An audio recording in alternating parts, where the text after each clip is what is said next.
બોલિવૂડ અભિનેતા અક્ષય કુમારે આજે વડનગર ખાતે આવેલા પૌરાણિક હાટકેશ્વર મહાદેવ મંદિરમાં પહોંચી ભગવાનના દિવ્ય દર્શન કર્યા હતા. તેમણે મંદિર પરિસરમાં પૂજા અર્ચના કરી અને સ્થાનિક પૂજનીઓ સાથે સંવાદ કર્યો હતો. અક્ષય કુમારના આ અચાનક આગમનથી સ્થાનિકોમાં ઉત્સાહ જોવા મળ્યો હતો. વડનગરનું હાટકેશ્વર મંદિર ઐતિહાસિક અને ધાર્મિક મહત્વ ધરાવે છે.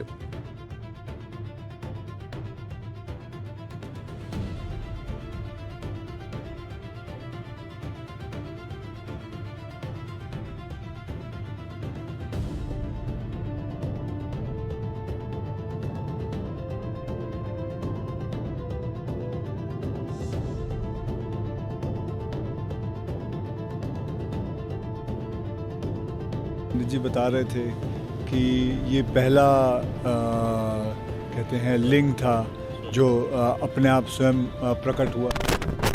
इसके बारे में काफ़ी कुछ सुना था, तो आज जब मौका मिला और हमारे प्राइम मिनिस्टर साहब भी बाजू में ही उनका जन्म हुआ था, सो इससे बढ़िया टाइम क्या हो सकता है.